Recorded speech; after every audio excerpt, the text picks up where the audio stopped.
Relating slope and y-intercept to linear equations. Lesson 7 notes. Example number 2. Julie deposits a fraction of her earnings into a saving account.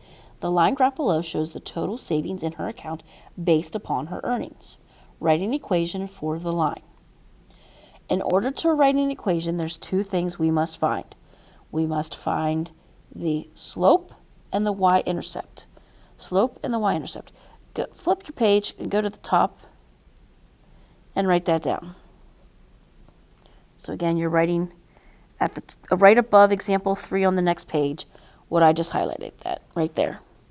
In order to write an equation, you must find the slope and the y-intercept first.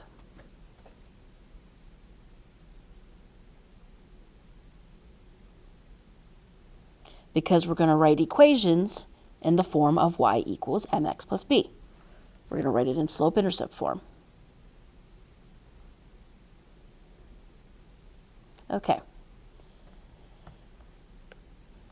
So we're going to take Julia's graph and we are going to find slope and the y-intercept from the graph, and we're going to use that to write the equation.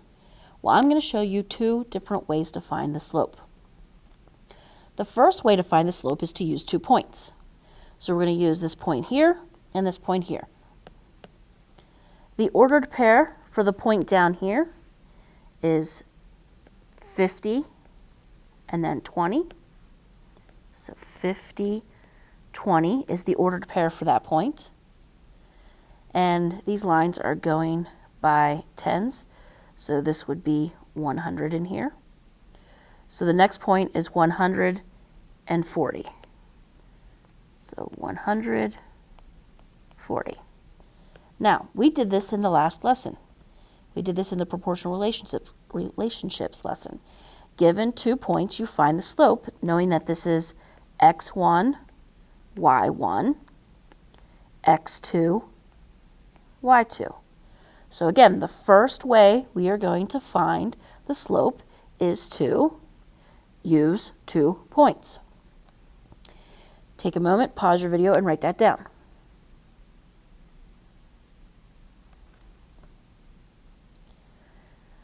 All right, so let's write the 2 points down again. So the 2 points were 50, 20, and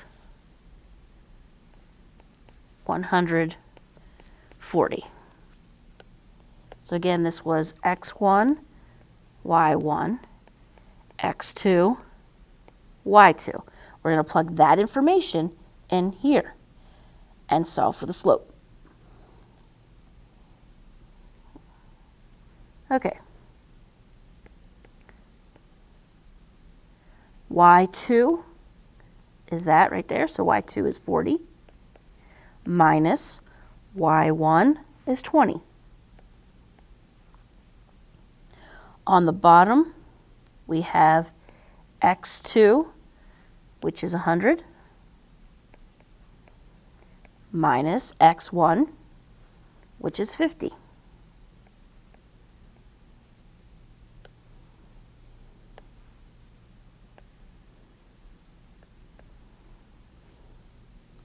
So let's put that into our calculator. Start by pressing the fraction button. On top, we've got 40 minus 20. And on the bottom, we have 100 minus 50. So that fraction is 2/5. So the fraction is 2/5. Now, if I simplified this, 40 minus 20 is 20. 100 minus 50 is 50. So in other words, 20 over 50 and then reduces to 2/5. All right, so one way to find the slope is using 2 points. Another way of finding the slope, which I feel that it's easier, maybe you would disagree, but another way that I think is easier is to use the rise over run. We're going to use rise over run. So we're going to go from one point to the other point, and we're going to determine the rise of the slope and then the run of the slope. In other words, I'm going to pick a brighter. I'm going to find this rise,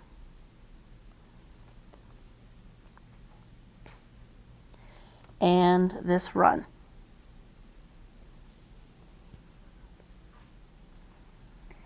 Now, you need to be careful here because a lot of times people want to say that the rise is 1, 2. But that's not the rise. The rise is going from 20 to 40. The rise is going from 20 to 40. So in other words, each line is 20. So from here to here is 20, and here to here is another 20. So the rise, or sorry, from here to here is 10, and then here to here is another 10. So the rise is technically 20. So again, the rise is 20. Go ahead and write the word rise beside that. My rise is 20. These are going up by, each line represents 10. And then the run, again, this is going by tens. It goes from 50 to 100. The run is going from 50 to 100, so it's going by tens again. So 10, 20, 30, 40, 50. So my run is 50.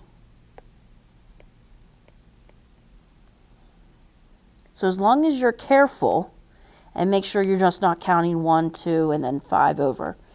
In this case, it would have worked out if you count it that way, but it's not always going to be that way. So make sure you're going by the numbers that are here and the numbers that are down here. So from 20 to 40, that's a rise of 20, and from 50 to 100 is a run of 50. So my slope would be a rise of 20 over a run of 50. And you would then simplify that. And really you just need to simplify, you just got to get rid of the zeros. And it would reduce to 2/5. So again, notice they're the same. And remember how I said that if you would have subtracted this right here, you would get 20 over 50, which is what we got there. So we know our slope is 2/5. So down here, write slope equals 2/5. Now we need to find the y-intercept. So where does this graph touch the y-axis? At what point does the line touch the y-axis? And remember, this is the y-axis. So where does it touch the y-axis? It touches it right there, which would be 0. Let's go ahead and put a point there. And then I want you to write y-intercept, put a b, equals 0. Move it just a little bit.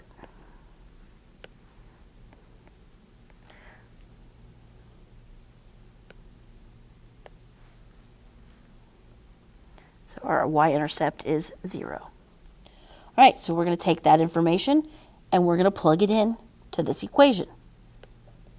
So the 2/5 will go in for the m, and the 0 will go in for the b. The 2/5 goes in for the m, and the 0 goes in for the b. So this equation would look like y equals, the slope is 2/5, the x would be right beside it, and put the x in the middle beside the fraction bar. So 2/5 x plus 0. But do you need that 0 at the end? Do we need this right here? No, we don't. So what I would like you to put is don't need 0. So then our final answer would just be y equals 2/5 x.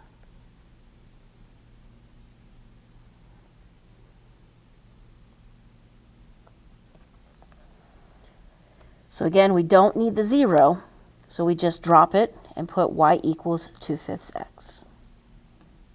Okay. So again, we found the slope using two methods. we used 2 points, and then we used the rise and the run.